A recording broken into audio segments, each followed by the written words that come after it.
கீழாக உறுப்பினராக இருக்கிறபடியாலே அதன் சார்பாக வாழ்த்துக்களை தெரிவித்துக் கொள்கிறேன். திருமண பதிவாளராக இருக்கிற அந்த ஒரு செக்ஷன் அதன் நிமித்தமாகவும் என்னுடைய வாழ்த்துக்களை நான் உங்களுக்கு கொண்டு வருகிறேன். ரொம்ப நேரம் பேசுகிற இது இடம் இல்லை, ரொம்ப நேரம் உட்கார்ந்து இருப்பதற்கு இது இடமும் அல்ல. அநேகருக்கு முகூர்த்த நேரம் வேற, நிறைய கல்யாணங்கள் இப்போ ஒன்று லிஸ்ட் போட்டு வந்திருப்பாங்க இல்லைங்களா? வரும் வழியில பார்க்குற எல்லா மண்டபமும் ஃபுல்லாக இருக்குது.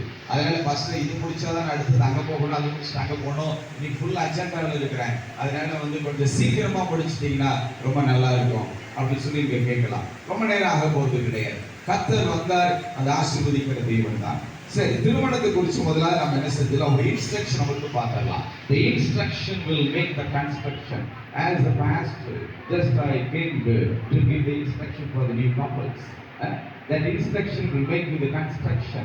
கொத்தனார் வீட்டை கன்ஸ்ட்ரக்ட் பண்ணி எழுப்புகிறது போல குடும்பங்களை கட்டி எழுப்புகிறவர் கர்த்தர். கர்த்தரை வீட்டை கட்டாராகி கட்டுகளுடைய பிரயாசம் விருதா. அதுக்காக ஆண்டவர் கொத்தனார் கிடையாது.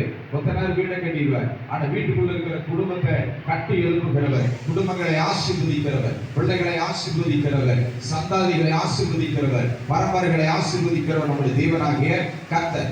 அதனால இன்னைக்கு இந்த கல்யாணத்தில் இருக்கும்போதும் 3 டென்சஸ் என்னால சொல்ல முடியும். நான் ஒரு கல்லூரியில் ஆசிரியராக இருந்தாலும் கூட கிராமட்டிக்கலா சொல்ல முடியும். 3 டென்ஸ் முக்காலங்கள் இந்த இடத்துல பார்க்க முடியும்.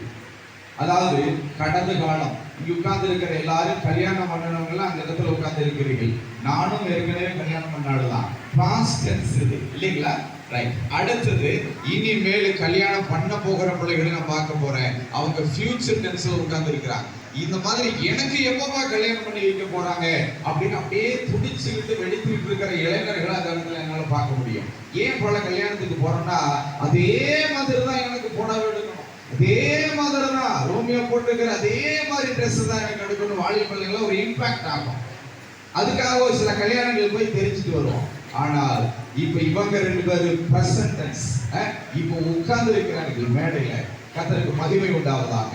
நிச்சயதார்த்தம் முடிந்த பிறகு அவர்களுக்கு கொடுக்கப்படுகிற பெயர் ஃபியான். ஆணுக்கு கொடுக்கிறது ஃபியான், பெண்ணுக்கு கொடுக்கப்படுகிற வார்த்தை ஃபியான்ஸ். ஹஸ்பண்ட் ஒய்ஃப் அப்ப வர நிச்சயதார்த்தம் முடிந்தோன்னா அந்த 2 வேர்டு தான் அவங்களுக்கு பொருத்தமாகும். இன்றைக்கு அவர்கள் உட்கார்ந்து இருக்கிற நிலை என்னென்றால் அவர் பிரைடு, bridegroom and bride, மணமகன் மணமகள். இது ஒரு நாள் கூத்து தான். இன்னைக்கு மட்டும்தான் அப்படி உட்கார்ந்து இருக்க முடியும். இன்னொரு அரை மணி நேரத்துல சைன் பண்ண பிறகு பரலோகத்துக்கு சாட்சியாக, அரசாங்கத்துக்கு சாட்சியாக உங்கள் முன்னிலையில அவர்கள் கணவனும் மனைவியாக ஆக போகிறார்கள். அப்பொழுது அவர்கள் ஹஸ்பண்ட் அண்ட் ஒய்ஃப். ஒரு இடையில சொல்லலாமா? சோ இதெல்லாம் அவர்களே செய்து கொள்ள முடியாது, பெரியவர்கள் முன்னிலை செய்து வைக்கணும். இந்த காரியம் கர்த்தரால் வந்தது என்று சொன்னால் தேவன் பரலோகத்தில் தேவனில் சித்தமாக இருந்திருக்கிறார். இதெல்லாம் செய்து வைக்க வேண்டும் என்று சொல்லி திருமணத்திற்கு விளக்கங்களை தெரியணும். நிறைய பிரசங்கங்களை கேட்டு ஒரு சில டயர்டாக இருப்பீர்கள். இது பிரசங்கம் என்ற இடமும் அல்ல. What is marriage? திருமணம் என்றால் திரு கூட்டல் மனம் அப்படின்னு பிரித்தெழுதலாம். திரு கூட்டல் மனம். திரு என்றால் கிட்டத்தட்ட ஆண்களுக்கு போடுகிற பெயர். பத்திரிகை எழுதும் பொழுது திரு போடுவார்கள். அவர் பார்க்கறதுக்கு திருதருன்னு முடிச்சுக்கிட்டு இருந்தாலுமே அவருக்கு திருதான் பேர். திருவாத்த மாதிரி முடிச்சுக்கிட்டு இருந்தாலுமே திருதான் பேர். மாப்பிள்ளை திரு இவரு இப்ப பாக்குறதுக்கு ஜென்ரல் நடக்க துபாயில இருந்து துபாயில நாங்க வந்து இருக்கிறேன். இனி போவாங்க, வெளிநாடுகளுக்கு போவாங்க. கர்த்தர் தமிழ் பிள்ளைகளை ஆசீர்வதிக்கிறவர். அனைவரே சொல்லுங்க பார்க்கலாம். என் வாழ்க்கையில கல்யாணத்துக்கு பிறகுதான் மேல்படி போயிட்டே இருக்கிறேன். மனுஷனுக்கு திருமணத்துக்கு பிறகு கர்த்தர் ஆசீர்வாதம் இருக்கிறார். Praise the Lord. சரி, திரு என்று சொன்னால் இன்னொரு வார்த்தை கர்த்தருக்கு நிகரானது, கடவுளுக்கு நிகரானது. கடவுள் கூட்டல் மனம் என்றால் சித்தம் என்று அர்த்தம். அதாவது தெய்வத்தினுடைய சித்தம், தேவனுடைய சித்தம் தான் திருமணம். அப்போ ஒரு கல்யாணம் என்பது 1000 காலத்து பயிர் என்று சொல்கிறார்கள். அது நேற்று நடந்த சம்பவம் அல்ல. அது 1000 காலத்து பயிர் என்றால் நிறைய அரேஞ்ச்மெண்ட்ஸ் தேவைப்படுகிறது.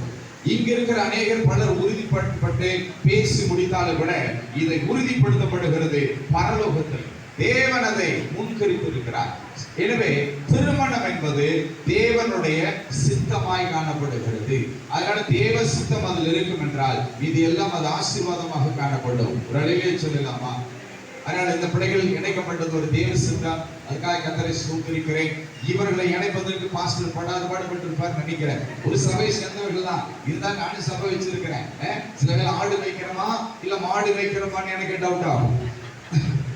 இருந்தாலும் கூட ஒரு பாஸ்டருக்கு டென்ஷன் இல்லாம ஒரு ஆவிக்குரிய தகப்பனா கீழ்படிச்சு இரு வீட்டார்களும் ஒத்துழைப்பு கொடுத்து கேட்கிற டாக்குமெண்ட்ஸ் எல்லாம் கொடுத்து அவரு இந்த வேலை இதுவரைக்கும் செஞ்சிருக்காருன்னா இது வேற சிலர் இனிமேல் அவரை தான் நடத்த போகிறேன்.